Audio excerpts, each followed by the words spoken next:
So it was many years ago that I was sitting in a conference room much like this, in the audience like you, looking at a panel of speakers and hoping they would impart to me the wisdom that I needed to be successful in my career. Much like our speakers earlier today, I had no lawyers in my family. No one had even been to college. And I knew I was entering a profession that was going to provide some challenges and potentially some curveballs, but I had no idea how quickly they would come. As I sat in that room, the panel started talking about the things that they looked for in future talent, indicators of success. And one of the panelists put his hand on his chin and said, "Sparkle. I look for sparkle." And the other panelists looked at him like he had just discovered the key to the universe, and they said, "That's right. That's what we're looking for, sparkle." And for the next 45 minutes, sparkle was the word du jour.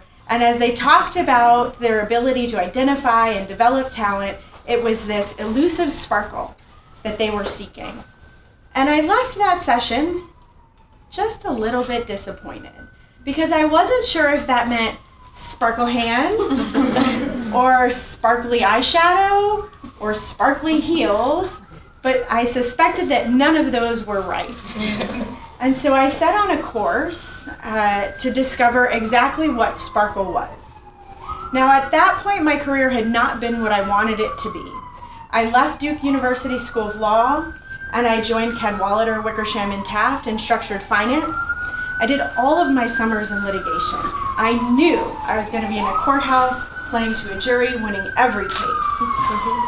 But I took a path in law school that led me not to that destination, but instead to structured finance, where I was equally sure that I would drown in documents and be buried in financial language I was sure I would never understand.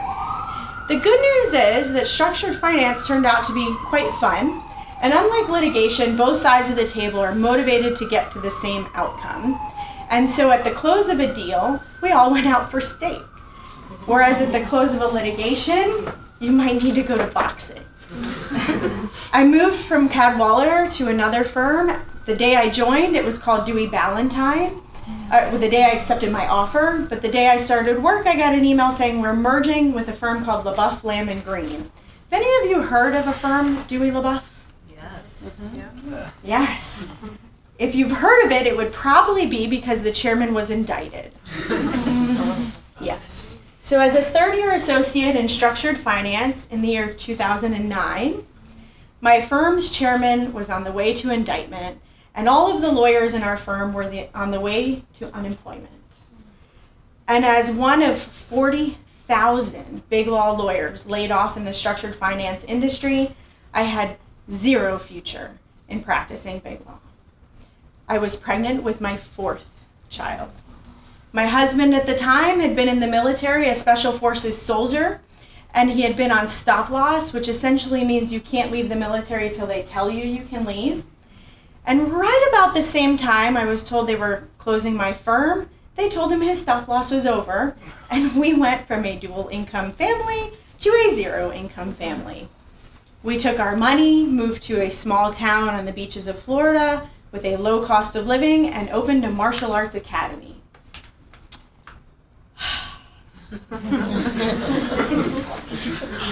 The good news is that as a special forces soldier, he had a little bit of credibility in that world. And as a structured finance lawyer, I knew how to pay our taxes. So we endeavored upon this, and we're quite successful for a number of years. But if you're looking for free marriage advice, I will tell you this: if you want to stay married, do not enter into a business with your spouse. It does not end well for anyone involved. We ultimately decided to sell the business, and we parted and went our separate ways. I'm happy to say we're still good friends today. But at that point, I decided I didn't want to give up my career in the law. And so I did what any well-educated, experienced lawyer would do. I started waiting tables at a sports bar. Because I figured eventually I'd get a lawyer at one of my tables. And I did. That lawyer introduced me to some friends at a law school up the road, and that introduction led to a job. I thought I was going to be advising students on big law careers, but when I started, They said, actually, we need you to work on diversity and inclusion. I said, what is that? I had no idea. I grew up in Miami where Hispanic women are a dime a dozen. You're not diverse if you're Hispanic in Miami. You are, in fact, the majority. And there's really nothing to make up for there. And so although I went to law school outside of Miami and I practiced in big law, it had not occurred to me that I might be at a disadvantage in any way. So I took this diversity and inclusion job. I said, okay, I'm going to figure this out. And that's where I went to this conference where I found out about Sparkle. And I said, well, maybe this is the answer to all my problems. But I need to know what it is. And since that day, I have endeavored to define Sparkle so that I can help people like you, students, early career professionals, senior professionals, and even chief legal officers and law firm manager and partners understand better the critical elements to success in this profession. Now, you might think that some of those leaders already know, right? How else would they have gotten there? How else would they build these big practices, these successful firms? But for many of them, it's been business as usual, and the structure that was built so long ago has worked well. I'm here to tell you that there is significant change afoot, and the things we've been doing are not likely to continue to work. This, however, is alleviated for you by following a few simple rules. So I want to share with you the 3 things that I think through all these years of research will enable you to be successful no matter what the legal profession does and how it evolves and changes. The first of these is curiosity. You must have a lifelong love of learning. There's no substitute for this, and there's no way to become successful without it. Now, that doesn't just mean become an expert at the thing that you're practicing law. If you're an IP lawyer, you must be successful in that. You must know every critical element of academic and practice expertise related to your field. But if that's all you do, you will hit a ceiling. I wrote an article once called Out of the Box Networking, and one of the things I recommended there was to be on Groupon. I don't know if people still do Groupon. Is that still a thing? Yeah. And here's why. Because on a student budget, you could expose yourself to a variety of things that might not be your regular, everyday, run-of-the-mill experience. And this keeps you interesting. It's a lifelong love of learning. You don't have to read every biography. I still can't get through any historical biography or autobiography. I try and I hate them. But read something. Read often. Vary your experiences and learn about new things.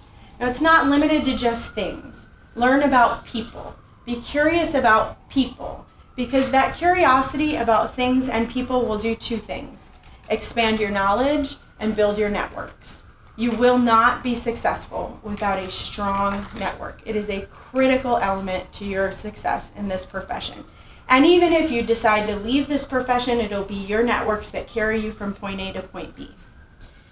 Case in point, a few years after my Sparkle conference, I found myself in the position of getting divorced. My children were young. They were 3, 5, 8, 10. There's no way that sending a resume around would have gotten me any results. What I did was call all of my networks and tell them what my situation was and what I needed from them. And I will never forget, I called my one friend, Valerie Jackson, who still works for the firm K&L Gates. And I said, Valerie, put me in as a first-year associate in any office you have. I don't care where, I don't care what, I'll figure it out. And she said, Lori, you're a great lawyer, but that's not what you're destined to do. I have something better. I'll call you back in a week. And she did. And the thing that was better was that Leadership Council on Legal Diversity. Her phone call back to me was this: there's this thing in DC, it's really new, and I have no idea if it's going to be successful or not.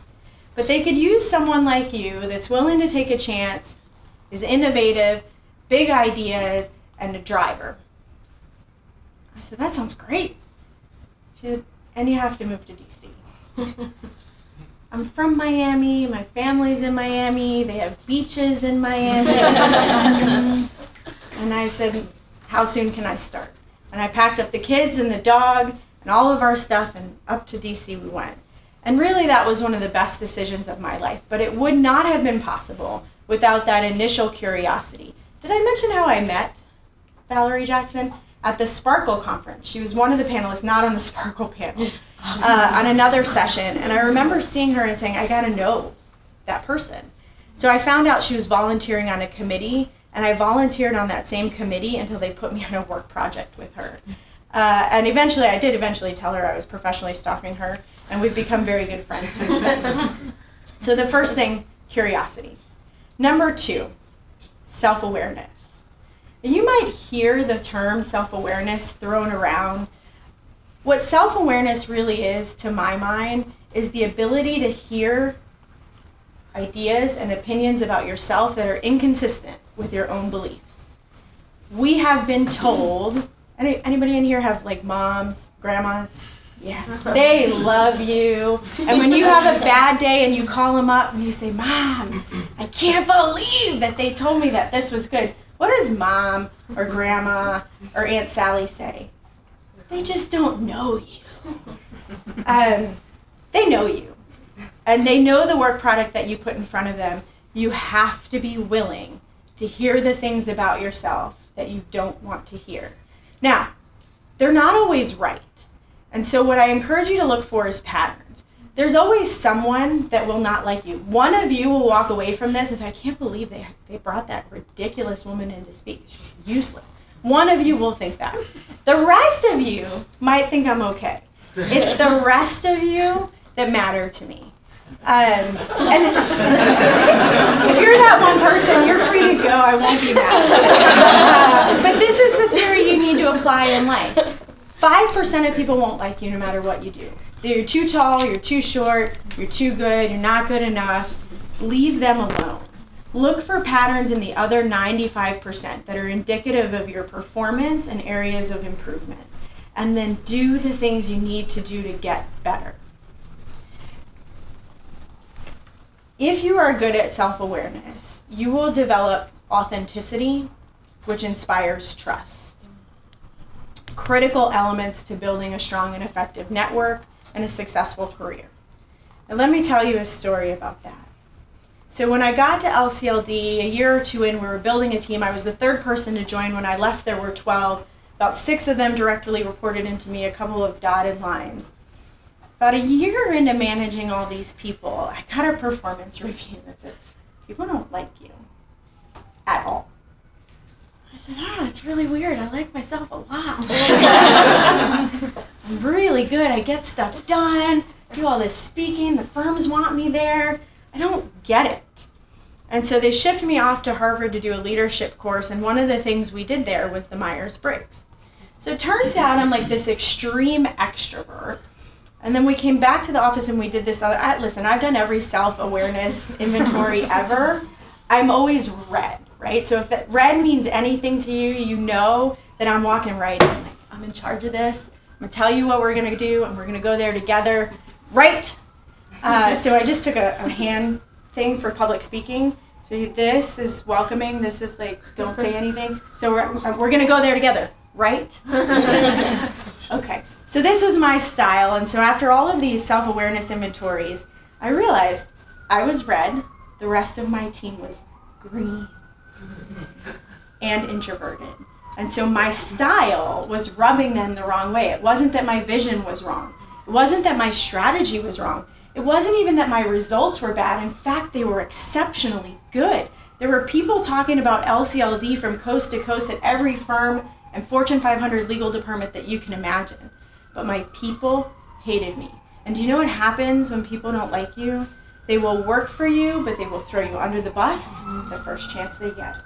And none of us need that.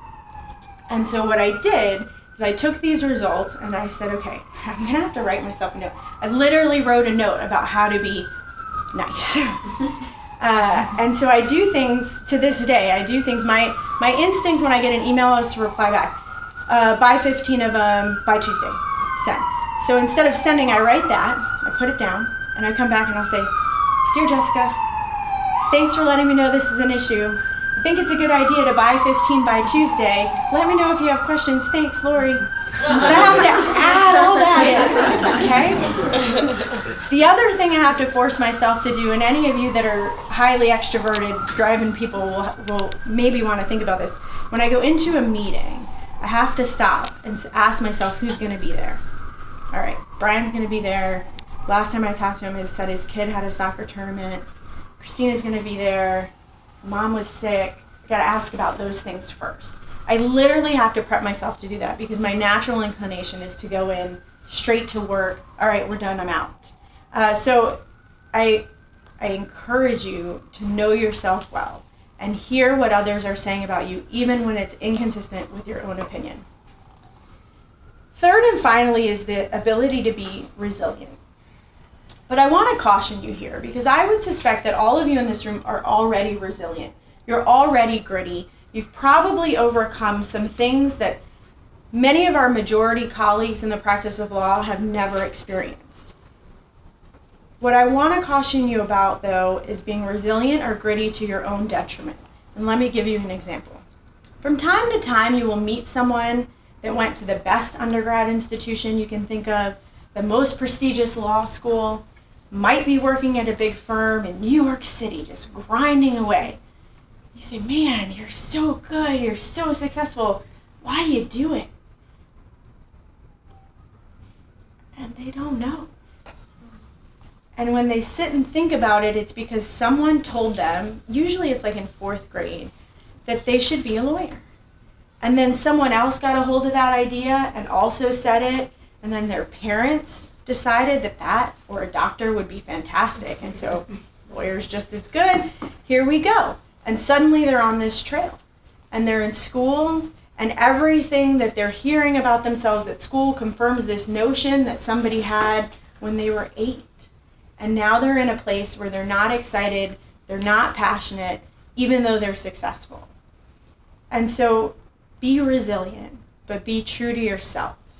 And if you get to the point where you're saying this doesn't make sense for me anymore, then use all the other tools at your disposal to figure out what does. Because I can tell you from experience, after being laid off and thinking I did everything right, I went to all the good schools, I got all the good grades, did everything right. The economy came in and said, let's try again. And when I started my business and then closed my business and ended up divorced, nobody gets married thinking they're going to get divorced with 4 children. It's not a good plan, FYI. You have to think about what is the right next step for me. And when I took the chance to come to DC, and at my first year got that horrible performance review about how much everybody hated me, those are moments where you really have to say to yourself, am I doing the right things for the right reasons? And be prepared to be honest with yourself about the answers. As you leave here today, I encourage you to do something concrete about the advice I've given you. Adult learning theory says that for most of us, if we don't write it down, we won't do it. We'll leave here and say, oh, that was great, except for that one person, I don't know who you are.